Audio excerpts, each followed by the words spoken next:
ಓಂ ಶಾಂತಿ. ಮುರಳಿಯ ದಿನಾಂಕ 20-11-2021. मीठे बच्चे, सबको एक बाप का ही परिचय दो. एक बाप से लेन देन रखो. बाप को ही अपना सच्चा पोता मेल दो. ಬಾಬಾ ತಿಳಿಸ್ತಾ ಇದ್ದಾರೆ, ಮಕ್ಕಳೇ, ಸರ್ವರಿಗೂ ಒಬ್ಬ ತಂದೆಯ ಪರಿಚಯವನ್ನೇ ಕೊಡಬೇಕು. ಒಬ್ಬ ತಂದೆಯ ಜೊತೆಗೆ ಕೊಡುವುದು ತೆಗೆದುಕೊಳ್ಳುವುದನ್ನು ಮಾಡಬೇಕು. ಆ ತಂದೆಗೆ ತಮ್ಮ ಸತ್ಯ ಲೆಕ್ಕಾಚಾರವನ್ನು ಒಪ್ಪಿಸಬೇಕು.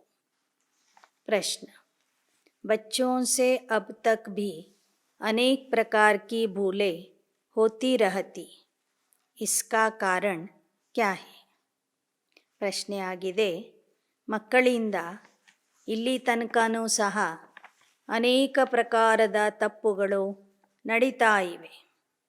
ಅದರ ಕಾರಣ ಏನಾಗಿದೆ? उत्तर: मुख्य कारण है योग में बहुत कच्चे हैं. बाप की याद में रहते तो कभी कोई बुरा काम हो नहीं सकता. नाम रूप में फंसेंगे तो योग लग नहीं सकता. तुम पतित से पावन बनने की धुन में रहो. निरंतर शिव बाबा की याद में रहो.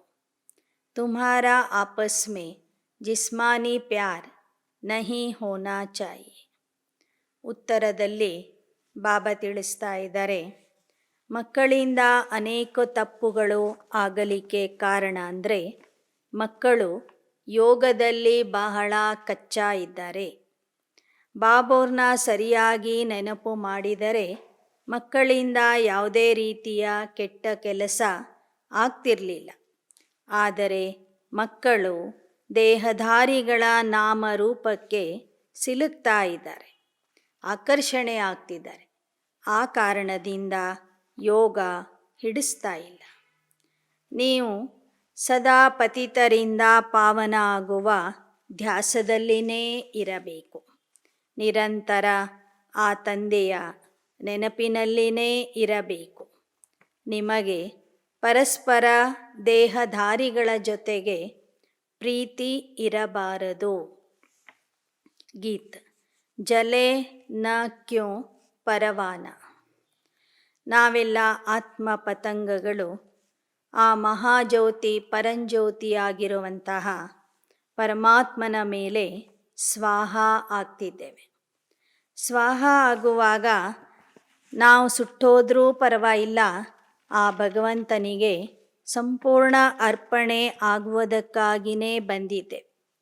ಹೇಗೆ ದೀಪದ ಹತ್ತಿರ ಅನೇಕ ಹುಳಗಳು ಆಕರ್ಷಣೆಯಾಗಿ ಬರ್ತವೆ, ಅದರ ಮೇಲೇ ಬಿದ್ದು ಸುಟ್ಟು ಹೋಗ್ತವೆ.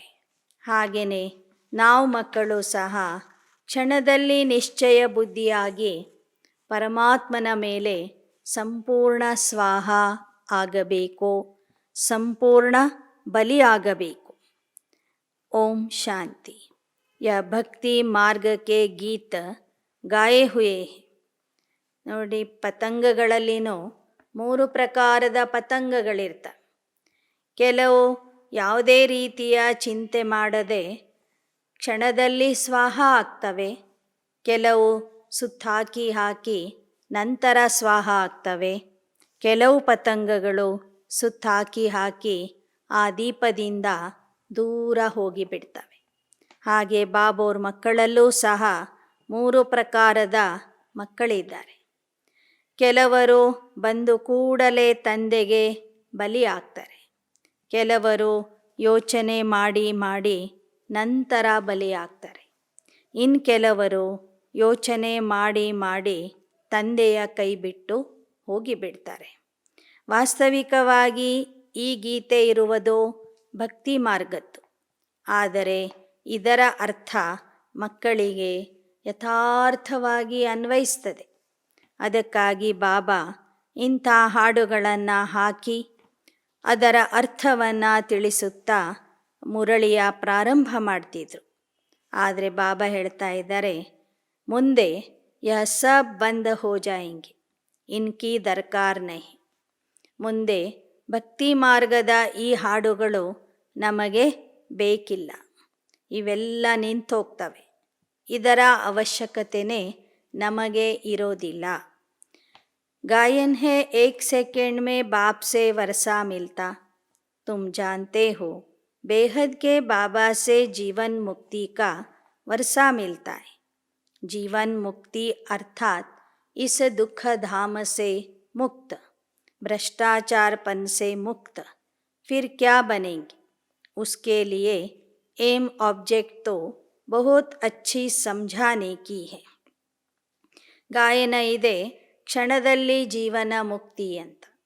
ಆ ಕ್ಷಣದಲ್ಲಿ ಜೀವನ ಮುಕ್ತಿ ಕೊಡುವಂಥವನು ಪರಮಾತ್ಮ ಆಗಿದೆ.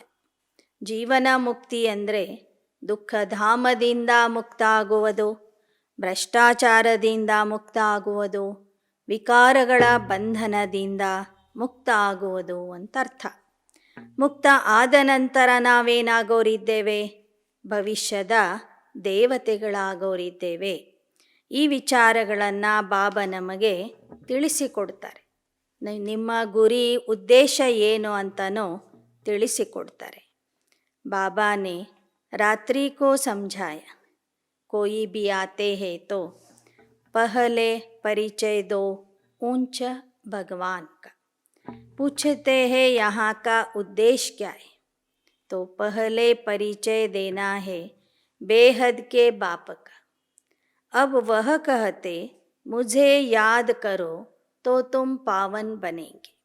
गाते भी है पतित पावन आओ, तो बाप को जरूर कोई अथॉरिटी होगी ना, कोई तो पार्ट मिला हुआ होगा. ಬಾಬಾ ಹೇಳ್ತಾರೆ, ನಿಮ್ಮ ಉದ್ದೇಶ ಏನು ಅಂತ ಜನ ಕೇಳಿದಾಗ ಮೊದಲು ಅವರಿಗೆ ತಂದೆಯ ಪರಿಚಯ ಕೊಡಿ. ತಂದೆಯ ನೆನಪಿನಿಂದ ನೀವು ಪಾವನ ಆಗುವಿರಿ ಅಂತನೂ ತಿಳಿಸಿಕೊಡಿ. ಆ ತಂದೆಯೇ ಪತಿತ ಪಾವನ ಆಗಿದ್ದಾನೆ. ಎಲ್ಲರೂ ಅವನನ್ನೇ ಕರೆದಿದ್ದಾರೆ. ಅವನ ಪಾತ್ರನೇ ಭಿನ್ನವಾಗಿದೆ. ಅಷ್ಟೊಂದು ಅಧಿಕಾರದಿಂದ ಬಾಬಾ ಹೇಳ್ತಾರೆ, ನನ್ನನ್ನು ನೆನಪು ಮಾಡಿದರೆ ನಿಮ್ಮ ಪಾಪಗಳು ಭಸ್ಮ ಆಗ್ತವೆ, ನೀವು ಪತಿತರಿಂದ ಪಾವನ ಆಗ್ತೀರಿ ಅಂತ ಅಂದ ಮೇಲೆ ಅವನಲ್ಲಿ ಆ ಒಂದು ಅಧಿಕಾರ ಇರ್ಬೋದಲ್ವಾ?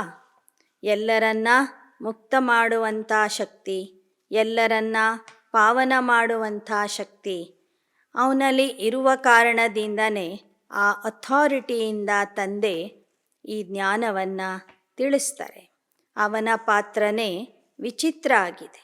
ವಹ ಊಂಚೇತೆ ಊಂಚಾ बाप है, वह भारत में ही आते हैं, भारत को ही आकर ऊंच बनाते हैं, वैकुंठ की सौगात ले आते.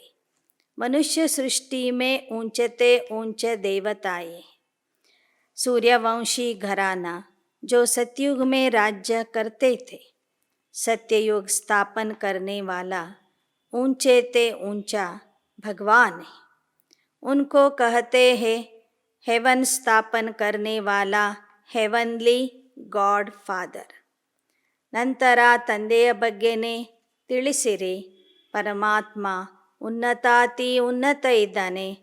ಭಾರತ ದೇಶವನ್ನು ಉನ್ನತ ದೇಶವನ್ನಾಗಿ ಮಾಡ್ತಾನೆ. ಭಾರತದಲ್ಲಿ ವೈಕುಂಠ ಅಥವಾ ಸ್ವರ್ಗದ ಸ್ಥಾಪನೆ ಮಾಡ್ತಾನೆ. ಆದ್ದರಿಂದ ಸ್ವರ್ಗದ ಸ್ಥಾಪಕ ಹೆವನ್ಲಿ ಗಾಡ್ ಫಾದರ್ ಅಂತ ಹೇಳಲಾಗ್ತದೆ. वह बाप है, उनके लिए कभी ऐसे नहीं कह सकते कि बाप सर्वव्यापी है.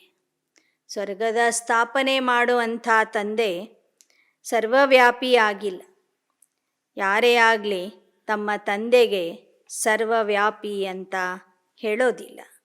ಸರ್ವವ್ಯಾಪಿ कहने से बाप का वर्षा गुम हो जाता है. कितनी मीठी बातें हैं, बाप माना वर्षा. जरूर अपने बच्चों को ही वर्षा देंगे. ಸಭಿ ಬಚ್ಚೋಂ ಕಾ ಬಾಪ್ ಏಕ ಹೈ. ಸರ್ವವ್ಯಾಪಿ ಅಂತ ಹೇಳಿಬಿಟ್ರೆ ಆಸ್ತಿಯ ವಿಚಾರಣೆ ಅಲ್ಲಿ ಹೋಗಿಬಿಡ್ತದೆ. ತಂದೆ ಅಂದ್ರೇ ಆಸ್ತಿ. ಅವನು ಸರ್ವರಿಗೂ ತಂದೆ, ಸರ್ವರಿಗೂ ಸುಖ ಶಾಂತಿಯ ಆಸ್ತಿ ಕೊಡ್ತಾನೆ. ರಾಜಯೋಗ ಸಿಖಲಾತೆ, ಬಾಕಿ ತೋ ಸಭಿ ಆತ್ಮಾएं हिसाब किताब चुकतू कर वापिस चली जाएगी. अभी पुरानी दुनिया ख़त्म होने वाली है. उसके लिए यह महाभारत लड़ाई. ಪರಮಾತ್ಮ ಎಲ್ಲರಿಗೂ ಆಸ್ತಿ ಕೊಡ್ತಾನೆ. ಕೆಲವರಿಗೆ ಮುಕ್ತಿಯ ಆಸ್ತಿ, ಕೆಲವರಿಗೆ ಜೀವನ್ಮುಕ್ತಿಯ ಆಸ್ತಿ. ನಾವೆಲ್ಲರೂ ಜೀವನ ಮುಕ್ತಿಗೆ ಹೋದಾಗ ಉಳಿದ ಆತ್ಮರು ಪರಮಧಾಮದಲ್ಲಿ ಇರ್ತಾರೆ. ಕೊನೆಗೆ ಈ ಹಳೆ ಪ್ರಪಂಚನೇ ನಾಶವಾಗಲಿದೆ. ಅನೇಕ ಧರ್ಮಗಳ ವಿನಾಶ, ಏಕಧರ್ಮದ ಸ್ಥಾಪನೆಯಾಗಲಿದೆ. बुद्धि भी कहती कि कलयुग के बाद सतयुग आना जरूर है. देवताओं की हिस्ट्री रिपीट होगी. गाया हुआ है ब्रह्मा द्वारा स्थापना, ऊंचते ऊंच पद ಪ್ರಾಪ್ತ ಕರಾತೆ. ಬುದ್ಧಿಗೂ ಅರ್ಥ ಆಗ್ತಿದೆ ಕಲಿಯುಗ ಹೋದ ನಂತರ ಸತ್ಯಯುಗ ಬರಬೇಕು ಅಂತ. ದೇವತೆಗಳ ಇತಿಹಾಸ ಪುನರಾವರ್ತನೆ ಆಗಬೇಕು ಅನ್ನೋದು ಎಲ್ಲರಿಗೂ ಅರ್ಥ ಆಗ್ತದೆ. ಆ ದೇವತಾ ರಾಜ್ಯವನ್ನು ನಿರಾಕಾರ ಪರಮಾತ್ಮ ಬ್ರಹ್ಮಾರವರ ಮೂಲಕ ಸ್ಥಾಪನೆ ಮಾಡ್ತಾರೆ. ಉನ್ನತ ಪದವಿಯನ್ನು ಮಕ್ಕಳಿಗೆ ಕೊಡಿಸ್ತಾರೆ. ಬಾಪ್ ಕಹತೆ ಬಚ್ಚೆ ಯಹ ಅಂತಿಮ್ ಜನಮ್ ಪವಿತ್ರ ಬನ್, ಅಬ ಮೃತ್ಯುಲೋಕ್ ಮುರ್ದಾಬಾದ್ ಅಮರಲೋಕ್ ಜಿಂದಾಬಾದ್ ಹೋನಾ ಹೈ. ಬಾಬಾ ಹೇಳ್ತಾರೆ, ಕೊನೆಯ ಜನ್ಮದ ಕೊನೆಯ ಸಮಯದಲ್ಲಿ ಪವಿತ್ರ ಆಗ್ರಿ. ಈಗ ಈ ಮೃತ್ಯುಲೋಕ ಮುರ್ದಾಬಾದ್ ಆಗಲಿದೆ, ಅಮರಲೋಕ ಜಿಂದಾಬಾದ್ ಆಗಲಿದೆ. ಅಂದರೆ ಮೃತ್ಯುಲೋಕ ಹೋಗಲಿದೆ, ಅಮರಲೋಕ ಬರಲಿದೆ. ತುಮ್ ಸಬ್ ಪಾರ್ವತಿಯ ಅಮರ ಕಥಾ ಸುನ್ ರಹಿ ಹೋ. बच्चे और बच्चियाँ दोनों अमर बनेंगे ना. इसको अमर कथा कहो, तीसरी की कथा कहो. अक्सर करके माता यही कथा सुनती. क्या अमरपुरी में पुरुष नहीं होंगे? दोनों ही होंगे. यह बाप ही समझाते. ತಾವೆಲ್ಲ ಪಾರ್ವತಿಯರು ಅಮರ ಕಥೆಯನ್ನು ಕೇಳ್ತಾ ಇದ್ದೀರಿ. ಮಕ್ಕಳು ಇಲ್ಲಿ ಪುರುಷರು ಮಹಿಳೆಯರು ಎಲ್ಲರೂ ಇದ್ದಾರೆ, ಎಲ್ಲರೂ ಅಮರ ಆಗ್ತಾರೆ. ಈ ಜ್ಞಾನಕ್ಕೆ ಅಮರ ಕಥೆ ಅಂತಲೂ ಹೇಳಬಹುದು, ಮೂರನೇ ನೇತ್ರದ ಕಥೆ ಅಂತಲೂ ಹೇಳಬಹುದು, ಸತ್ಯನಾರಾಯಣ ಕಥೆ ಅಂತಲೂ ಹೇಳಬಹುದು. ಭಕ್ತಿ ಮಾರ್ಗದಲ್ಲಿ ಕಥೆ ಕೇಳುವ ಅಭ್ಯಾಸ ಹೆಚ್ಚಿನ ಪ್ರಮಾಣದಲ್ಲಿ ಮಾತೆಯರಿಗೆ ಇತ್ತು. ಆದರೆ ಇಲ್ಲಿ ಮಾತೆಯರು ಅಣ್ಣಂದಿರು ಎಲ್ಲರೂ ಸಹ ಪರಮಾತ್ಮ ಹೇಳುವ ಕಥೆಯನ್ನು ಕೇಳ್ತಾ ಇದ್ದಾರೆ. ಯಾಕೆ ಅಂದರೆ ಅಮರಪುರಿಗೆ ಎಲ್ಲರೂ ಹೋಗೋರಿದ್ದಾರೆ. ಇದನ್ನು ಬಾಬಾ ಇಲ್ಲಿ ತಿಳಿಸಿಕೊಡ್ತಾ ಇದ್ದಾರೆ. ಭಕ್ತಿ ಮಾರ್ಗಕ್ಕೆ ಶಾಸ್ತ್ರ ಕ್ಯಾ ಕಹತೆ ಹೇ और बाप क्या कहते.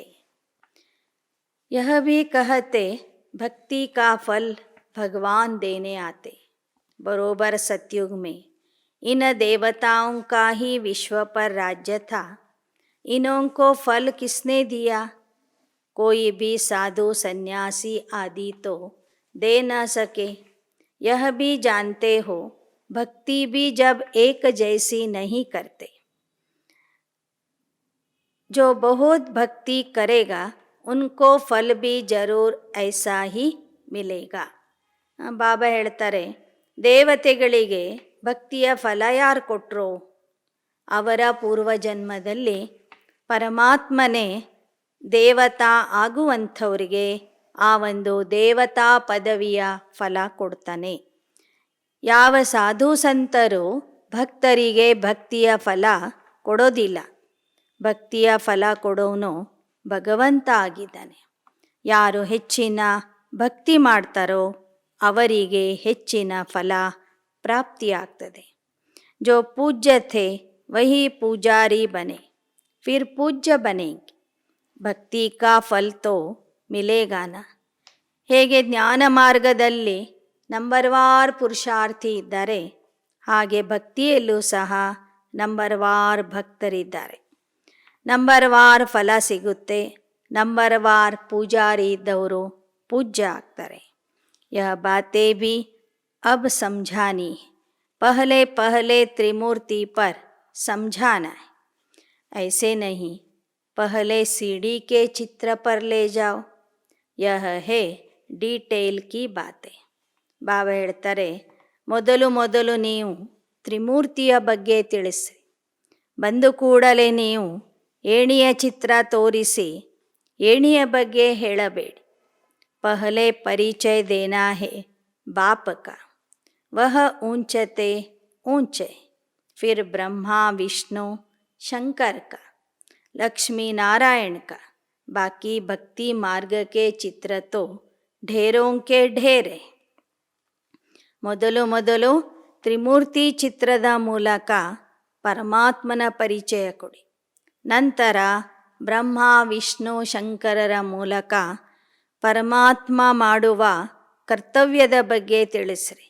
ನಂತರ ಪರಮಾತ್ಮ ಮನುಷ್ಯರನ್ನು ಏನು ಮಾಡ್ತಾ ಇದ್ದಾನೆ, ನರನನ್ನ ನಾರಾಯಣ, ನಾರಿಯನ್ನ ಲಕ್ಷ್ಮಿ ಮಾಡ್ತಿದ್ದಾನೆ ಎಂಬ ವಿಚಾರ ಜನರಿಗೆ ತಿಳಿಸಿರಿ. ಇಲ್ಲಿ ಕೆಲವೇ ಚಿತ್ರಗಳ ಮೂಲಕ ನೀವು ಜ್ಞಾನ ತಿಳಿಸ್ತೀರಿ. ಭಕ್ತಿ ಮಾರ್ಗದಲ್ಲಿ ರಾಶಿ ರಾಶಿ ಚಿತ್ರಗಳಿವೆ. ಪಹಲೆ ಯಹ ಬೋಲೋ ಕಿ ಬೇಹದ್ ಕಾ ಬಾಪ್ स्वर्ग का वर्षा देते हैं. ऊंचते ऊंच भगवान ऊंचते ऊंचा वर्षा देते, जिसे हम बच्चे बेहद स्वर्ग का वर्षा लेते हैं. भारत में शिव जयंती भी मनाई जाती. जरूर हेवनली गॉड फादर ने आकर हेवन स्थापन किया होगा. ಬಾಬಾ ಹೇಳ್ತಾರೆ, ತಂದೆ ಶ್ರೇಷ್ಠಾತಿ ಶ್ರೇಷ್ಠ ಇದ್ದಾನಂದರೆ ಅವನು ಕೊಡುವಂಥ ಆಸ್ತಿಯೂ ಸಹ ಅಷ್ಟೇ ಶ್ರೇಷ್ಠವಾಗಿದೆ. ಅವನು ಭಾರತದಲ್ಲಿ ಬಂದು ಆ ಆಸ್ತಿಯನ್ನು ಕೊಡ್ತಾನೆ. ಅದಕ್ಕಾಗಿ ಭಾರತದಲ್ಲಿ ಶಿವ ಜಯಂತಿಯ ಆಚರಣೆ ಮಾಡಲಾಗ್ತದೆ, ಶಿವರಾತ್ರಿಯ ಆಚರಣೆ ಮಾಡಲಾಗ್ತದೆ. ಬಾಪಿ ಸ್ವರ್ಗ ಸ್ಥಾಪನ करते फिर 5000 वर्ष के बाद ನರ್ಕ ಹೋ ಜಾತ. ಪ್ರತಿ ಸಂಗಮ ಯುಗದಲ್ಲಿ ಪರಮಾತ್ಮ ಬಂದು ಸ್ವರ್ಗದ ಸ್ಥಾಪನೆ ಮಾಡ್ತಾನೆ. ಮತ್ತು ಪ್ರತಿ 5000 ವರ್ಷಕ್ಕೊಮ್ಮೆ ಆ ಸ್ವರ್ಗ ಹೋಗಿ ಈ ಜಗತ್ತು ನರ್ಕ ಆಗಿರ್ತದೆ. ಮತ್ತೆ ಪರಮಾತ್ಮ ಬಂದು ಸ್ವರ್ಗದ ಸ್ಥಾಪನೆ ಮಾಡ್ತಾನೆ. ರಾಮ್ ಕೋ ಭಿ ಆನಾ ಪಡ್ತಾ ಹೇ ತೋ ಸಮಯ ಪರ್, ರಾವಣ ಕೋ ಭಿ आना पड़ता है. राम वर्षा देते, ರಾವಣ ಶ್ರಾಪ ದೇತೆ ಹೇ. ಇಲ್ಲಿ ರಾಮನೂ ಬರಬೇಕಾಗ್ತದೆ, ಸಮಯ ಬಂದಾಗ ರಾವಣನು ಬರಬೇಕಾಗ್ತದೆ. ರಾಮ ಆಸ್ತಿ ಕೊಡ್ತಾನೆ, ರಾವಣ ಶಾಪ ಕೊಡ್ತಾನೆ. ಜ್ಞಾನ ಅರ್ಥಾತ್ ದಿನ್ ಪೂರಾ ಹೋ ರಾತ್ ಹೋ ಜಾತಿ. ದಿನ್ ಮೇ ಸಿರ್ಫ ಸೂರ್ಯವಂಶಿ चंद्रवंशी. यह बातें नटशेल में समझाने की बहुत सहज है. ಜ್ಞಾನ ಅಂದ್ರೇ ಹಗಲು, ಭಕ್ತಿ ಅಂದ್ರೇ ರಾತ್ರಿ. ಹಗಲು ಅರ್ಧ ಕಲ್ಪ ಇರ್ತದೆ. ಆಗ ಸೂರ್ಯವಂಶಿ ಚಂದ್ರವಂಶಿಗಳ ರಾಜ್ಯ ಇರ್ತದೆ. ಪಹಲೆ ಪಹಲೆ ऊंचे ऊंचे बाप का परिचय देकर पक्का कराना चाहिए. मूल बात ही यह है. सतयुग में देवता घराना था, सतो प्रधान थे, फिर सतो रजो तमो में आए. यह चक्र है. एक ही चीज़ कायम नहीं रह सकती. तुम बच्चों की बुद्धि में यही याद रहे कि ऊंचे ते ऊंच बाप को ಯಾದ ಕರ್ನಾ ಹೇ. ಬಾಬಾ ಹೇಳ್ತಾರೆ, ಯಾವುದೇ ವಿಚಾರ ಹೇಳ್ರಿ, ತ್ರಿಮೂರ್ತಿ, ಏಣಿ, ಚಕ್ರದ ಬಗ್ಗೆನೇ ತಿಳಿಸ್ರಿ, ಆದರೆ ಮೊದಲು ತಂದೆಯ ಪರಿಚಯ ಕೊಟ್ಟು ಪರಮಾತ್ಮನ ಪರಿಚಯದ ಬಗ್ಗೆ ಪಕ್ಕಾ ಮಾಡಿಸ್ರಿ. ನಂತರ ಚಕ್ರದ ವಿಚಾರ ಹೇಳ್ರಿ. ಈ ಚಕ್ರದಲ್ಲಿ ಯಾವುದೇ ವಸ್ತು ಕಾಯಂ ಆಗಿ ಒಂದೇ ಥರ ಇರೋದಿಲ್ಲ. ಆದ್ದರಿಂದ ಇದು ಪರಿವರ್ತನೆಯಾಗುವ ಚಕ್ರ ಆಗಿದೆ ಅಂತ ತಿಳಿಸ್ರಿ. ಪರಿವರ್ತನೆಯ ಯುಗ ಬಂದಿದೆ. ಈ ಯುಗದಲ್ಲಿ ನಾವು ಉನ್ನತಾತಿ ಉನ್ನತ ತಂದೆಯನ್ನು ನೆನಪು ಮಾಡಬೇಕು.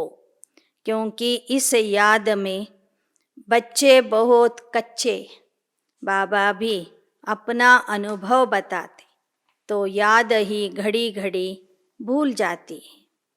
ಯಾಕೆ ಬಾಬಾ ನೆನಪಿನ ಬಗ್ಗೆ ಒತ್ತಿ ಹೇಳ್ತಿದ್ದಾರೆ ಅಂದರೆ, ಮಕ್ಕಳು ಇನ್ನೂ ಯೋಗದಲ್ಲಿ ಕಚ್ಚಾ ಇದ್ದಾರೆ. ಬ್ರಹ್ಮ ಬಾಬೋರು ಸಹ ತಮ್ಮ ಅನುಭವ ಹೇಳ್ತಾರೆ, ಮಕ್ಕಳೇ ನಾನು ಸಹ ಆಗಾಗ ಆ ಶಿವ ತಂದೆಯನ್ನು ಮರಿತೀನಿ ಅಂತ.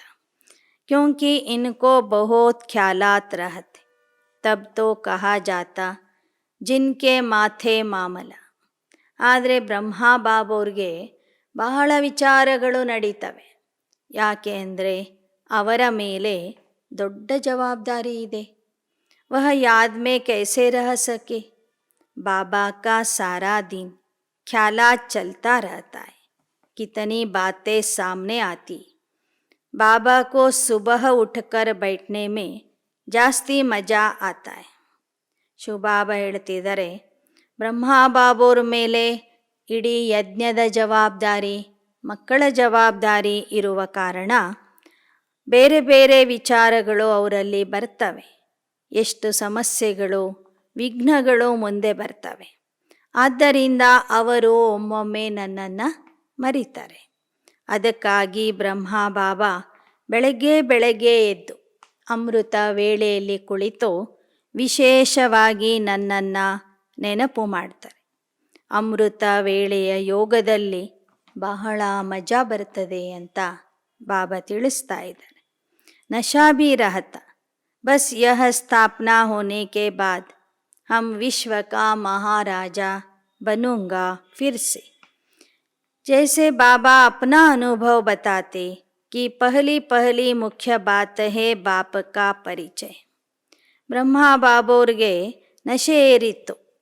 ನಾನೇ ವಿಶ್ವದ ಮಹಾರಾಜ ಆಗೋನು, ಭವಿಷ್ಯದಲ್ಲಿ ನಾನೇ ಕೃಷ್ಣ ಆಗ್ತೀನಿ ಎಂಬ ನಶೆ ನಿರಂತರವಾಗಿ ಇರ್ತಿತ್ತು. ಆದರೆ ಬ್ರಹ್ಮ ಬಾಬೋರು ಸಹ ಮೊದಲು ಬಂದವರಿಗೆ ಆ ನಿರಾಕಾರ ತಂದೆಯ ಪರಿಚಯ ಕೊಡ್ತಿದ್ರು. ಜೋ ಭಿ ಬಾತೆ ಕೋಯಿ ಕಹೆ ಬೋಲೋ, ಇಸ್ಸೆ ಕೋಯಿ ಫಾಯ್ದಾ ನಹೀ, और जो भी बातें हैं इससे कोई फ़ायदा नहीं.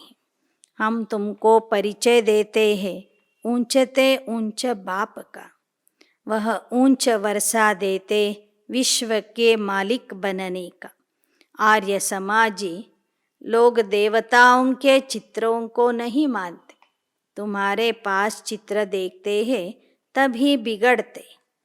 ಬಾಬಾ ಹೇಳ್ತಾರೆ, ಅನ್ಯ ವಿಚಾರಗಳನ್ನು ಮಾತಾಡೋದ್ರಿಂದ, ಕೇಳೋದ್ರಿಂದ ಆತ್ಮಕ್ಕೆ ಯಾವುದೇ ರೀತಿಯ ಲಾಭ ಇಲ್ಲ. ಆದ್ದರಿಂದ ಮುಖ್ಯವಾಗಿ ತಂದೆಯ ಪರಿಚಯವನ್ನು ಎಲ್ಲರಿಗೂ ತಿಳಿಸ್ರಿ. ಆರ್ಯ ಸಮಾಜದವರು ದೇವತಾ ಚಿತ್ರಗಳಿಗೆ ಮಾನ್ಯತೆ ಕೊಡೋದಿಲ್ಲ. ನಿಮ್ಮಲ್ಲಿ ಇರುವ ಈ ಚಿತ್ರಗಳನ್ನು ನೋಡಿಯೂ ಸಹ ಅವರು ಬೇಸರ ಆಗ್ತಾರೆ. जिसको वर्षा लेना होगा वह ಶಾಂತಿ ಸೇ ಆಕರ್ ಸುನ್ತೆ ರಹೆ. ನಿಮ್ಮ ಚಿತ್ರಗಳನ್ನು ನೋಡಿಯೂ ಆರ್ಯ ಸಮಾಜದವರ ತಲೆನೇ ಕೆಟ್ಟೋಗ್ತದೆ. ಅವರಿಗೆ ಅದು ಇಷ್ಟ ಆಗೋದಿಲ್ಲ. ಆದರೆ ಬಾಬಾ ಹೇಳ್ತಾರೆ, ನೋಡಿ, ಯಾರಿಗೆ ಆಸ್ತಿ ತಗೋಬೇಕು ಅಂತಿದೆಯೋ ಅವರು ಶಾಂತಿಯಿಂದ ಬಂದು ಈ ಜ್ಞಾನವನ್ನು ಕೇಳ್ತಾರೆ. ಮುಖ್ಯ ಬಾತ್ ಏಕ್ ಹೇ ऊंचते ऊंच भगवान की, वही पतिता पावन है. यह बात पक्की कर लो. God is one. बाप माना वर्षा. भारत में आकर वर्षा देते। ब्रह्मा द्वारा नई दुनिया की स्थापना, शंकर द्वारा विनाश। इस महाभारत लड़ाई से ही स्वर्ग के गेट खुलते, पतित से पावन बनते। बेहद के बाप से ही भारत को वर्षा मिल रहा है, दूसरी कोई बात नहीं। ಪರಮಾತ್ಮ ತಂದೆಯಿಂದ ಎಲ್ಲರಿಗೂ ಆಸ್ತಿ ಸಿಗ್ತದೆ, ಅವನೇ ಪತಿತ ಪಾವನ ಅನ್ನುವ ಮಾತನ್ನು ಮೊದಲು ಜನರಿಗೆ ಪಕ್ಕಾ ಮಾಡಿಸಿರಿ. ಪರಮಾತ್ಮ ಒಬ್ಬನೇ, ಅವನೇ ಬಂದು ಹೊಸ ಜಗತ್ತಿನ ಸ್ಥಾಪನೆ ಮಾಡ್ತಾನೆ. ಸ್ಥಾಪನೆಯ ಕಾರ್ಯ ಮುಗಿಲಿಕ್ಕೆ ಬಂದಾಗ ಈ ಪ್ರಪಂಚದಲ್ಲಿ ಮಹಾಭಾರತ ಯುದ್ಧ ಪ್ರಾರಂಭವಾಗ್ತದೆ. ಮಹಾಭಾರತ ಯುದ್ಧದ ಮೂಲಕ ಸ್ವರ್ಗದ ಬಾಗಿಲು ತೆರೆಯಲ್ಪಡ್ತದೆ. बेहद के बाप से ही फिर भारत को वर्षा मिलता है, दूसरी कोई बात नहीं. ಬೇಹದ್ದಿನ ತಂದೆಯಿಂದಲೇ ಇಡೀ ಭಾರತಕ್ಕೆ ಸ್ವರ್ಗದ ಆಸ್ತಿ ಸಿಗ್ತದೆ. ಬೇರೆ ಯಾವ ವಿಚಾರವನ್ನು ಹೆಚ್ಚಿನ ರೀತಿಯಲ್ಲಿ ತಿಳ್ಕೊಳ್ಳುವಂಥ ಅವಶ್ಯಕತೆ ಇಲ್ಲ. ಏಕ್ ಹಿ ಬಾತ್ ಪಕ್ಕಿ ಕರು, ತಂದೆ ಮತ್ತು ಆಸ್ತಿಯ ವಿಚಾರವನ್ನು ಪಕ್ಕಾ ಮಾಡ್ಕೊಳ್ಳಿ. ಮುझे याद करो तो तुम्हारी खाद निकले, यह एक बात जब समझे तब और कुछ समझाना. ಮೊದಲು ಜನರಿಗೆ ಈ ಮಾತು ಅರ್ಥ ಆಗಲಿ. ಪರಮಾತ್ಮನ ನೆನಪಿನಿಂದ ಒಳಗಿರುವ ಕಲ್ಮಶ, ಕಸ, ಪಾಪ ಎಲ್ಲ ಹೋಗಿಬಿಡ್ತದೆ ಅಂತ. ಈ ಮಾತು ಅರ್ಥ ಮಾಡ್ಕೊಂಡ ನಂತರ ಅವರಿಗೆ ಬೇರೆ ಚಿತ್ರಗಳನ್ನು ತೋರಿಸಿ ಬೇರೆ ವಿಚಾರಗಳನ್ನು ತಿಳಿಸಿರಿ. ಯಹ ಜೋ ಇತನೆ ಚಿತ್ರ ಹೇ, ಯಹ ಹೇ ರೇಜ್ಗಾರ್. ಹಮ್ ಕಹತೆ ಜ್ಞಾನ ಅಮೃತ ಪೀಕರ್ ಪವಿತ್ರ ಬನು, ವಹ ಕಹತೆ ವಿಷ ಚಾಹಿಯೆ. ಉಸ್ ಪರ್ ಭಿ ಯಹ ಚಿತ್ರ ಹೇ, तब कहते अमृत छोड़ विष काहे को खाए. यह रूहानी नॉलेज ಸ್ಪಿರಿಚುವಲ್ ಫಾದರ್ ಹಿ ದೇತೆ. ಬಾಬಾ ಹೇಳ್ತಾರೆ, ಈ ಎಲ್ಲ ಚಿತ್ರಗಳಲ್ಲಿ ಇರುವ ಜ್ಞಾನ ಇದು ರಿಟೇಲ್ ಜ್ಞಾನ ಆಗಿದೆ. ಹೋಲ್ಸೇಲ್ ಜ್ಞಾನ ಯಾವುದು ಅಂದರೆ ಜ್ಞಾನ ಅಮೃತ ಕುಡಿದು ಪವಿತ್ರ ಆಗ್ರಿ ಅಂತ ಹೇಳ್ತಾರೆ ಬಾ. ಆದರೆ ಜನ ಜ್ಞಾನಾಮೃತ ಬಿಟ್ಟು ವಿಷವನ್ನು ಬಯಸ್ತಾ ಇದ್ದಾರೆ. ಆದರೆ ಆತ್ಮಿಕ ತಂದೆ ನಮಗೆ ಜ್ಞಾನಾಮೃತವನ್ನು ಕೊಟ್ಟು ಪತಿತರಿಂದ ಪಾವನ ಮಾಡ್ತಿದ್ದಾರೆ. ವಹ ಫಿರ್ ಸರ್ವವ್ಯಾಪಿ ಕೈಸೆ ಹೋಗಾ. ತುಮ್ ಬಾಪ್ ಕೋ ಸರ್ವವ್ಯಾಪಿ ಮಾನತೆ ಹೋ तो भल मानो, अब हम नहीं मानेंगे. आगे हम मानते थे, अब बाप ने बताया यह भूल है. बाप से वर्षा मिलता है. ನೀವು ಜನರಿಗೆ ತಿಳಿಸ್ರಿ, ನೋಡಿ ಪರಮಾತ್ಮ ಸರ್ವವ್ಯಾಪಿ ಆಗಿಲ್ಲ. ಅವನಿಗೆ ಸರ್ವವ್ಯಾಪಿ ಅಂತಲೇ ಹೇಳೋದಾದರೆ ನೀವು ಹೇಳ್ಕೊಳ್ಳಿ, ನೀವು ಆ ಥರನೇ ತಿಳ್ಕೊಳ್ಳಿ. ಆದರೆ ನಾವು ಮಾತ್ರ ಈಗ ಆ ಥರ ತಿಳ್ಕೊಳ್ಳೋದಿಲ್ಲ. ಮೊದಲು ನಾವು ಸಹ ಪರಮಾತ್ಮನಿಗೆ ಸರ್ವವ್ಯಾಪಿ ಅಂತಲೇ ತಿಳ್ಕೊಂಡಿದ್ವಿ, ಆ ಥರನೇ ಹೇಳ್ತಿದ್ವಿ. ಆದರೆ ಈಗ ನಾವು ಆ ಥರ ಹೇಳೋದಿಲ್ಲ. ಅವನು ಒಬ್ಬನೇ ಇದ್ದಾನೆ, ಊಂಚತೆ ಊಂಚ ಹೇ, ಕ್ರಿಯೇಟರ್ ಹೇ, ಉನ್ಸೆ ವರ್ಷಾ ಮಿಲ್ತಾ ಹೇ. ಅವನೊಬ್ಬನೇ ಇದ್ದಾನೆ, ಅವನೇ ರಚಯಿತ, ಅವನಿಂದಲೇ ಆಸ್ತಿ ದೊರೀತದೆ. ಅಬ್ ಕಲಿಯುಗ ಮೇ ಹೇ ढेर मनुष्य, सतयुग में बहुत थोड़े मनुष्य. उस समय बाकी सब शांति धाम में है. तो जरूर अब लड़ाई लगेगी, तब तो मुक्ति में जाएंगे. ಬಾಬಾ ಹೇಳ್ತಾರೆ, ಕಲಿಯುಗದಲ್ಲಿ ರಾಶಿ ರಾಶಿ ಜನ ಇದ್ದಾರೆ, ಸತ್ಯುಗದಲ್ಲಿ ಇಷ್ಟೊಂದು ಜನ ಇರೋದಿಲ್ಲ. ಆಗ ಉಳಿದವರು ಶಾಂತಿಧಾಮದಲ್ಲಿ ಅಂದರೆ ಮುಕ್ತಿಯಲ್ಲಿ ಇರ್ತಾರೆ. यह सब बातें बच्चों की बुद्धि में रहनी चाहिए. बच्चों को सर्विस जरूर करनी, सर्विस से ही ऊंच पद पाएं. ऐसे नहीं आपस में नहीं बनी तो शिव बाबा को भूल जाना. या शिव बाबा की सर्विस करना, कर देना, न करना, फिर तो यह पद ಭ್ರಷ್ಟ हो जाएगा. ನಿಮ್ಮಲ್ಲೇ ವೈಮನಸ್ಯ ಬಂದಾಗ ನೀವು ಸೇವೆ ಮಾಡೋದನ್ನು ಬಿಡಬಾರದು. ಶಿವಬಾಬೋರ್ನ ಮರಿಬಾರದು. ಶಿವತಂದೆಯ ಸೇವೆಯಂತೂ ಅವಶ್ಯವಾಗಿ ಮಾಡಲೇಬೇಕು. ಮಾಡದಿದ್ದರೆ ನಿಮ್ಮ ಪದವಿಯನ್ನು ನೀವೇ ಕಳ್ಕೋತೀರಿ. फिर यह सर्विस करने के बदले डिसर्विस कर देंगे. आपस में लूना पानी होकर सर्विस को छोड़ देना, इस जैसा बुरा काम कोई नहीं. बाबा को याद करो तो कमाई भी होगी. ಬಾಬಾ ಹೇಳ್ತಾರೆ, ಯಾವ ಮಕ್ಕಳು ಪರಸ್ಪರರಲ್ಲಿ ಸಂಬಂಧ ಕೆಡಿಸಿಕೊಂಡು ಸೇವೆ ಮಾಡೋದನ್ನು ಬಿಡ್ತಾರೆ, ಅವರ ಮೂಲಕ ಡಿಸ್ಸರ್ವೀಸ್ ಆಗ್ತದೆ, ಅಪಪ್ರಚಾರ ಆಗ್ತದೆ. ಅಂತಹ ಕೆಟ್ಟ ಕೆಲಸ ನೀವು ಎಂದೂ ಮಾಡಬಾರದು. ತಂದೆಯನ್ನು ನೆನಪು ಮಾಡಿ ನಿಮ್ಮ ಪ್ರಾಪ್ತಿಯನ್ನು ಜಮಾ ಮಾಡ್ಕೋಬೇಕು. अब ज्ञान मिला है, होली बनो और बाप को याद करो. दूरिया कहा जाता है ज्ञान की रिमझिम को.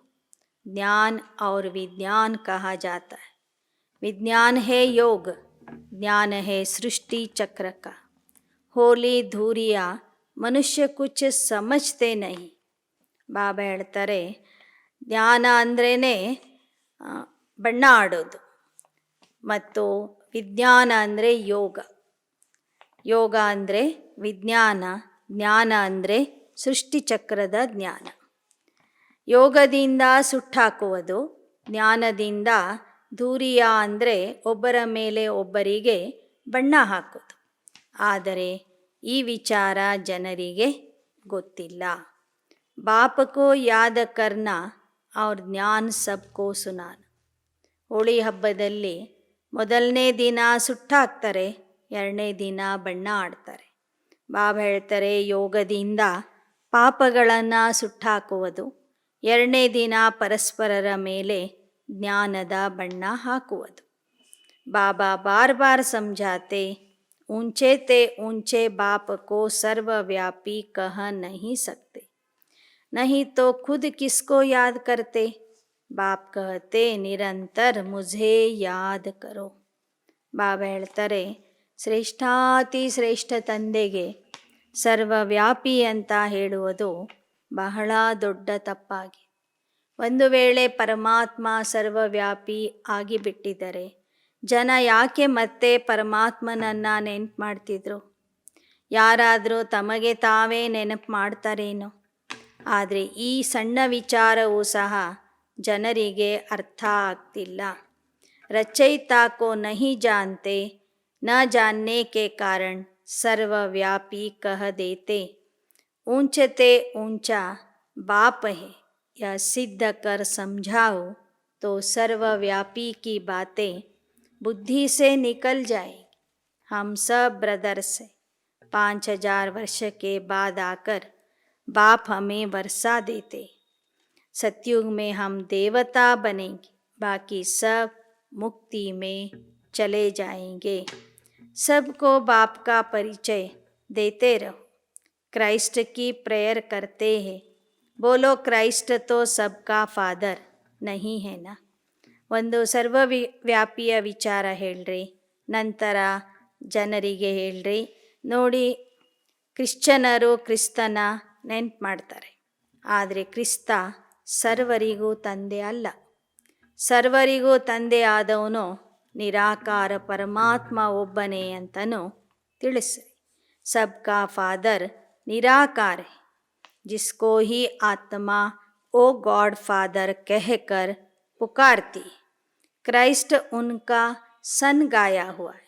सन से वर्षा कैसे मिलेगा? ಕ್ರೈಸ್ತ ಧರ್ಮದವರಿಗೆ ತಿಳಿಸ್ರಿ, ಕ್ರಿಸ್ತ ತನಗೆ ಪರಮಾತ್ಮನ ಮಗ ಅಂತ ಹೇಳ್ಕೊಂಡಿದ್ದಾನೆ ಅಂದಮೇಲೆ ಮಗನಿಂದ ಆಸ್ತಿ ಸಿಗೋದಿಲ್ಲ, ತಂದೆಯಿಂದ ಆಸ್ತಿ ಸಿಗ್ತದೆ. ಕ್ರೈಸ್ಟ್ ತೋ ರಚನಾ ಹೇ और गॉड ರಚಯಿತಾ ಹೇ. ಕ್ರಿಸ್ತ ಅಂದರೆ ಆ ನಿರಾಕಾರ ಪರಮಾತ್ಮನ ರಚನೆ ಆಗಿದೆ. ಪರಮಾತ್ಮ ರಚಯಿತ ಆಗಿದ್ದಾನೆ. ಏಕ ಗೀತಾ ಮೇ ಹಿ है कि मामेकम याद करो, गॉड फादर का शास्त्र है ही गीता. क्राइस्ट को याद करने से आत्मा तमो प्रधान से सतो प्रधान नहीं बनेगी. ಅವ್ರಿಗೆ ತಿಳಿಸಿ, ಧರ್ಮಸ್ಥಾಪಕರ ನೆನಪು ಮಾಡೋದ್ರಿಂದ ಆತ್ಮ ಸತೋ ಪ್ರಧಾನ ಆಗೋದಿಲ್ಲ. ಏಕೈಕ ತಂದೆಯಾದಂತಹ ಪರಮಾತ್ಮನ ನೆನಪಿನಿಂದ ಆತ್ಮ ಸತೋ ಪ್ರಧಾನ ಆಗ್ತದೆ, ಪರಿಶುದ್ಧ ಆಗ್ತದೆ ಎನ್ನುವ ವಿಚಾರ ಭಗವದ್ಗೀತೆಯಲ್ಲಿ ಸ್ಪಷ್ಟವಾಗಿ ಬರೆಯಲಾಗಿದೆ. ಆದ್ದರಿಂದ ಭಗವದ್ಗೀತೆ ಪರಮಾತ್ಮನ ಶಾಸ್ತ್ರ ಆಗಿದೆ. सिर्फ बाप का नाम बदली कर कृष्ण का नाम लिख दिया है, यह भूल कर दी है. ಆದರೆ ಆ ಭಗವದ್ಗೀತೆಯಲ್ಲಿ ತಂದೆಯ ಹೆಸರಿನ ಬದಲಾಗಿ ಕೃಷ್ಣನ ಹೆಸರನ್ನು ಸೇರಿಸಿ ಭಾರತೀಯರು ಬಹಳ ದೊಡ್ಡ ತಪ್ಪನ್ನು ಮಾಡಿದ್ದಾರೆ. अब बाप कहते शिव का चित्र सबको अपने पास रखना है. शिव बाबा यह वर्षा देते, फिर 84 जन्मों में गंवा देते. सीढ़ी पर भी समझाना है. पतित पावन बाप ही आकर पावन बनने की युक्ति बताते. वह कहते कृष्ण भगवान वाच, तुम कहते हो ಶಿವ ಭಗವಾನ ವಾಚ. ಬಾಬಾ ಹೇಳ್ತಾರೆ, ಲೌಕಿಕ ಜನ ಕೃಷ್ಣ ಭಗವಾನ ವಾಚ ಅಂತ ಹೇಳ್ತಿದ್ದಾರೆ, ಆದರೆ ನೀವು ಮಾತ್ರ ಶಿವ ಭಗವಾನ ವಾಚ ಅಂತ ಹೇಳ್ತೀರಿ. फर्स्ट फ्लोर में ऊंचा बाप रहता, फिर सेकेंड फ्लोर में सूक्ष्म वतन, और यह है थर्ड फ्लोर. सृष्टि यहाँ है, पीछे सूक्ष्म वतन में जाते, वहाँ ट्रिब्यूनल बैठती है, सजाएं मिलती. ಮೇಲಿಂದ ಬಂದರೆ ಮೊದಲನೇ ಅಂತಸ್ತು ಪರಮಧಾಮ, ಅಲ್ಲಿ ಬಾಬಾ ಇರ್ತಾರೆ. ಎರಡನೇ ಅಂತಸ್ತು ಸೂಕ್ಷ್ಮವತನ, ಅಲ್ಲಿ ಸೂಕ್ಷ್ಮವತನ ವಾಸಿಗಳು ಇರ್ತಾರೆ. ಕೊನೆಗೆ ಶಿಕ್ಷೆ ಅನುಭವಿಸುವಂಥವರು ಸಹ ಅಲ್ಲಿಗೆ ಹೋಗಬೇಕಾಗ್ತದೆ. ಕೊನೆಗೆ ಅಲ್ಲಿ ನ್ಯಾಯಾಲಯ ನಡೀತದೆ. ಶಿವಬಾಬಾ ಧರ್ಮರಾಜನ ರೂಪದಲ್ಲಿ ಮತ್ತು ಅಷ್ಟರತ್ನಗಳು ಅವರ ಜೊತೆಗೆ ಕುಳಿತು ಎಲ್ಲ ಆತ್ಮರ ಲೆಕ್ಕಾಚಾರವನ್ನು ನೋಡ್ತಾರೆ. फिर सजाए खाकर पवित्र बन चले जाते हैं ऊपर. ಅಲ್ಲಿಂದ ತಮ್ಮ ತಮ್ಮ ಲೆಕ್ಕಾಚಾರಗಳನ್ನು ಶಿಕ್ಷೆ ಅನುಭವಿಸುವುದರ ಮೂಲಕ ತೀರಿಸಿ ಆತ್ಮರು ಮತ್ತೆ ಮೂಲವತನ ಅಥವಾ ಪರಮಧಾಮಕ್ಕೆ ಹೋಗಿಬಿಡ್ತಾರೆ. ಇನ್ನು ಮೂರನೇ ಅಂತಸ್ತು ಅಂದರೆ ಈ ಸಾಕಾರ ಲೋಕ. ಈ ಸಾಕಾರ ಲೋಕದಲ್ಲಿ ಸಂಗಮ ಯುಗ ನಡೆದಿದೆ. ಇಸ್ಕೋ 100 ವರ್ಷ ದೇನೆ ಚಾಯಿ. ಸಂಗಮ ಯುಗದ ಅವಧಿ 100 ವರ್ಷ ಅಂತ ನೀವು ಬರೆದು ಹಾಕ್ರಿ. अब तुम आगे चलकर देखना कि स्वर्ग में जो होना होगा सो होता रहेगा. तो यह बातें सब याद रखनी चाहिए. ಮುಂದೆ ಏನಾಗ್ತದೆ, ಹೇಗೆ ಆಗ್ತದೆ, ಸ್ವರ್ಗ ಸ್ಥಾಪನೆ ಆಗೋದು ಹೇಗೆ, ಯಾರು ಹೋಗ್ತಾರೆ ಯಾರು ಬಿಡ್ತಾರೆ ಅನ್ನೋದೆಲ್ಲ ಮುಂದೆ ನಿಮಗೆ ಗೊತ್ತಾಗ್ತದೆ ಅಂತ ಹೇಳ್ತಾರೆ ಬಾಬಾ. ನಾಟಕದ ಅನುಸಾರವಾಗಿ ಸ್ವರ್ಗದಲ್ಲಿ ಏನಾಗಬೇಕಾಗಿದೆಯೋ ಅದು ಸ್ವರ್ಗದಲ್ಲಿ ಆಗ್ತದೆ. ವಿನಾಶದ ಸಮಯದಲ್ಲಿ ಏನು ನಡಿಬೇಕಾಗಿದೆಯೋ ಅದು ವಿನಾಶದ ಸಮಯದಲ್ಲಿ ನಡೀತದೆ. ಬಚ್ಚೋಂಕೋ ಕರ್ಮ ಅಚ್ಛೆ ಕರ್ನೆ. ನೀವು ಒಂದರ ಬಗ್ಗೆ ಮಾತ್ರ ಗಮನ ಕೊಡಬೇಕು, ಒಳ್ಳೆ ಕರ್ಮಗಳನ್ನು ಮಾಡಬೇಕು. समय पर सब समझते जाएंगे. बाप की याद में रहने से बुरा काम होगा ही नहीं. बहुत बुरे कर्म भी करते. ऐसे थोड़े ही सिर्फ इस ब्राह्मणी का अच्छा लगता, वह ब्राह्मणी गई तो खुद भी खलास. ब्राह्मणी के कारण मर जाते, गोया बाप से वर्षा लेने से मरे. यह भी बदकिस्मती कही जाती है. ಕೆಲವು ಮಕ್ಕಳು ಶಿಕ್ಷಕಿಯರನ್ನು ನೋಡಿ ಕ್ಲಾಸಿಗೆ ಬರ್ತಾರೆ. ಶಿಕ್ಷಕಿಯರು ಬದಲಾದಾಗ ಅವರು ಜ್ಞಾನ ಬಿಟ್ಟು ಹೋಗ್ತಾರೆ. ಶಿಕ್ಷಕಿಯರು ಏನಾದರೂ ಟ್ರಾನ್ಸ್ಫರ್ ಆಗಿ ಹೋಗಿಬಿಟ್ಟರೆ ಬರುವಂಥವರು ಕ್ಲಾಸನ್ನು ಬಿಟ್ಟುಬಿಡ್ತಾರೆ. ಅಂದರೆ ತಂದೆಯ ಆಸ್ತಿಯಿಂದ ಸತ್ತೋಗ್ತಾರೆ. ಇದು ಅದೃಷ್ಟಹೀನತೆಯ ಲಕ್ಷಣ ಅಂತ ಬಾಬಾ ಹೇಳ್ತಿದ್ದಾರೆ. ಕೈ ಬಚ್ಚೆ ಏಕ್ ದೋ ಕೆ ನಾಮ ರೂಪ ಮೇ ಫಸ್ತೆ, ಯಹಾ ತುಮ್ಹಾರಾ ಜಿಸ್ಮಾನಿ ಪ್ಯಾರ್ ನಹಿ ಹೋನಾ ಚಾಹಿಯೆ. ಇನ್ನು ಕೆಲವರು ದೇಹಧಾರಿಗಳ ನಾಮ ರೂಪದಲ್ಲಿ ಸಿಲುಕ್ತಾರೆ. ಬಾಬಾ ಹೇಳ್ತಾರೆ, ಇಲ್ಲಿ ನಿಮಗೆ ದೈಹಿಕ ಪ್ರೀತಿ ಇರಬಾರದು. जो डायरेक्ट नहीं देते हैं उनका शिव बाबा के पास जमा नहीं होता. ब्रह्मा द्वारा स्थापना होती है तो उनके द्वारा सब कुछ करना है. बीच में कोई खा गया तो शिव बाबा के पास जमा नहीं हुआ ना. शिव बाबा को देना है थ्रू ब्रह्मा. सेंटर भी थ्रू ब्रह्मा ही खोलो. आपे ही सेंटर खोलते तो वह थोड़े ही सेंटर हुआ. बाप दादा दोनों इकट्ठे, इनके हाथ आया गोया शिव बाबा के हाथ आया. कितने सेंटर्स जिनका कोई समाचार ही नहीं. ಬಾಬಾ ಹೇಳ್ತಾರೆ, ಏನೇ ಮಾಡೋದಾದರೆ ಬ್ರಹ್ಮಾರವರ ಮೂಲಕ ಶಿವ ಬಾಬಾ ಅವ್ರಿಗೆ ತಿಳಿಸಿ ಮಾಡಿ. ಸೇವಾ ಕೇಂದ್ರ ತೆರೆಯೋದೇ ಆಗಲಿ ಅಥವಾ ಹಣ ಸೇವೆ ಕೊಡೋದೇ ಆಗಲಿ ಮತ್ತೊಂದು ರೀತಿಯ ಸೇವೆನೇ ಆಗಲಿ, ಪ್ರತಿಯೊಂದು ವಿಚಾರ ಬ್ರಹ್ಮಾ ಬಾಬೋರಿಗೆ ತಿಳಿಸಿ, ಅವರ ಮೂಲಕ ಶಿವಬಾಬೋರಿಗೆ ತಿಳಿಸಿ, ಅವರಿಂದ ಅನುಮತಿಯನ್ನು ಪಡೆದು ನಂತರ ಮಾಡಿರಿ. ಎಷ್ಟೋ ಜನ ಮಕ್ಕಳು ತಮ್ಮ ಕೇಂದ್ರದ ಸಮಾಚಾರಗಳನ್ನೇ ತಿಳಿಸೋದಿಲ್ಲ. ಲಿಖನಾ ಚಾಹಿಯೆ, ಶಿವ ಬಾಬಾ आपके सेंटर का यह पोता मेल, सेठ के पास पोता मेल आना चाहिए ना. बहुतों का शिव बाबा के पास जमा नहीं होता है. यह भी अक्ल नहीं, भल ज्ञान बहुत है परंतु युक्ति नहीं आती है. ಬಾಬಾ ಹೇಳ್ತಾರೆ, ಈ ನಮ್ಮ ಎಲ್ಲ ಅಂಗಡಿಗಳ ಶೇಠಜಿ ಶಿವ ಬಾಬಾ ಆಗಿದ್ದಾರೆ. ಅವರಿಗೆ ನಾವು ಎಲ್ಲ ಕೇಂದ್ರಗಳ ಲೆಕ್ಕಾಚಾರವನ್ನು ಒಪ್ಪಿಸಬೇಕಲ್ವ. ಆದರೆ ಈ ಬುದ್ಧಿ ಎಲ್ಲ ಮಕ್ಕಳಲ್ಲಿಯೂ ಕಾಣ್ತಾ ಇಲ್ಲ. ಜ್ಞಾನ ಸಾಕಷ್ಟು ಇದೆ, ಆದರೆ ಯುಕ್ತಿ ಗೊತ್ತಿಲ್ಲ. Bus ಹಮ್ನೆ centre Khola, ತುಮ್ನೆ ಜಿಸ್ಕೋ Diya ಉಸ್ನೆ centre Khola, ವ ಶಿವ ಬಾಬಾನೇ ಥೋಡೆ ಹಿ ಖೋಲಾ. ಯಾರಿಗೂ ಹೇಳದೆ ಕೇಳದೆ ನೀವೇ ಒಂದು ಸೇವಾ ಕೇಂದ್ರ ತೆರೀತೀರಿ ಅಂದರೆ ಅದು ಸೆಂಟರೇ ಅಲ್ಲ ಅಂತಾರೆ ಬಾ. ತಂದೆಯ ಒಪ್ಪಿಗೆಯಿಂದ ತೆರೆದರೆ ಮಾತ್ರ ಅದು ಶಿವಬಾಬನ ಮನೆ ಆಗ್ತದೆ. ವ ಸೆಂಟರ್ ಫಿರ್ ಜೋರ್ ಭಿ ನಹಿ ಭರ್ತಾ. सेंटर खोलना हो तो शिव बाबा के थ्रू. शिव बाबा हम यह देते, इसमें लगा देना.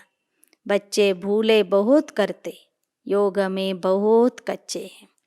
ಸೆಂಟರ್ ತೆರೆಯುವಂಥವರು ಬಾಬನಿಗೆ ತಿಳಿಸಿ, ಏನು ಕೊಡೋದಿದೆಯೋ ಅದು ಬಾಬನಿಗೆ ಕೊಟ್ಟು, ಬಾಬಾ ಇದನ್ನು ನಿನ್ನ ಮನೆ ಕಟ್ಟಿಸೋದಕ್ಕಾಗಿ ಉಪಯೋಗ ಮಾಡಿಕೊಳ್ಳಿ ಅಂತ ತಿಳಿಸಬೇಕು.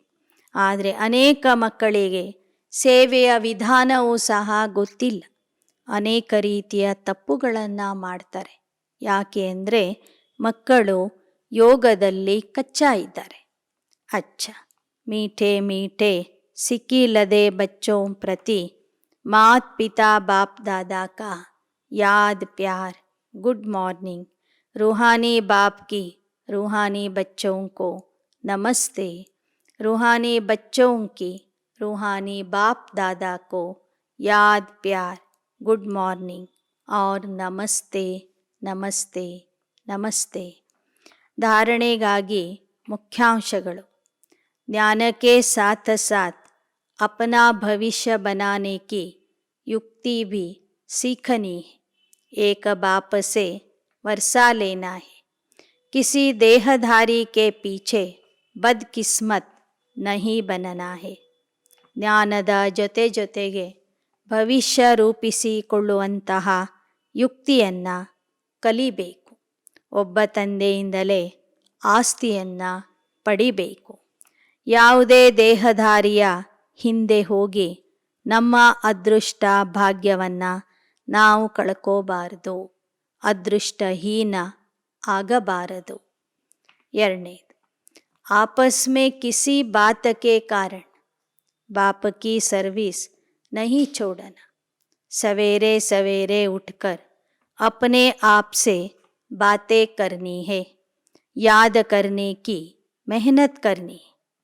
ಪರಸ್ಪರ ಮುನಿಸ್ಕೊಂಡು ಬಾಬನ ಸೇವೆಯನ್ನು ಬಿಡಬಾರದು.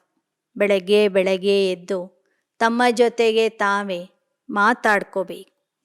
ನೆನಪಿನ ಪರಿಶ್ರಮ ಮಾಡಬೇಕು. वरदान. अनुभव की विल पावर द्वारा माया की पावर का सामना करने वाले अनुभवी ಮೂರತ್ ಭವ. ಅನುಭವದ ಇಚ್ಛಾಶಕ್ತಿಯಿಂದ ಮಾಯೆಯ ದುಷ್ಟಶಕ್ತಿಯನ್ನು ಎದುರಿಸುವಂತಹ ಧೈರ್ಯವಂತರು, ಅನುಭವಿ ಮೂರ್ತಿಗಳು ಆಗಿರಿ. सबसे पावरफुल स्टेज है अपना अनुभव. अनुभवी आत्मा अपने अनुभव की विल पावर से माया की कोई भी पावर का, सभी बातों का, सर्व समस्याओं का सहज ही सामना कर सकती और सभी आत्माओं को संतुष्ट भी कर सकती. सामना करने की शक्ति से सर्व को संतुष्ट करने की शक्ति अनुभव के विल पावर से सहज प्राप्त होती. इसलिए हर खजाने को अनुभव में लाकर अनुभवी मूर्ति बनो. ಎಲ್ಲಕ್ಕಿಂತಲೂ ಶಕ್ತಿಶಾಲಿ ಸ್ಥಿತಿಯಾಗಿದೆ ತಮ್ಮ ಅನುಭವ. ಅನುಭವಿ ಆತ್ಮ ಅನುಭವದ ಶಕ್ತಿಯಿಂದ ಮಾಯೆಗೆ ಎದುರಿಸುತ್ತದೆ, ಸರ್ವ ಸಮಸ್ಯೆಗಳ ಪರಿಹಾರ ಹುಡುಕ್ತದೆ, ಸರ್ವ ಆತ್ಮರನ್ನು ಸಂತುಷ್ಟ ಮಾಡ್ತದೆ. ಅವರಲ್ಲಿ ವಿಲ್ ಶಕ್ತಿ ಇರುವ ಕಾರಣ ಅಂಥ ಆತ್ಮರು ಎಲ್ಲ ಖಜಾನೆಗಳ ಅನುಭವಿ ಆಗಿಬಿಡ್ತಾರೆ. श्लोगन. एक दो को देखने के बजाय स्वयं को देखो और ಪರಿವರ್ತನ್ ಕರೋ. ಪರಸ್ಪರರನ್ನ ನೋಡುವುದರ ಬದಲಾಗಿ ನಿಮ್ಮನ್ನು ನೀವೇ ನೋಡ್ಕೊಳ್ಳಿ ಮತ್ತು ಪರಿವರ್ತನೆ ಮಾಡಿಕೊಳ್ಳಿರಿ. ಓಂ ಶಾಂತಿ.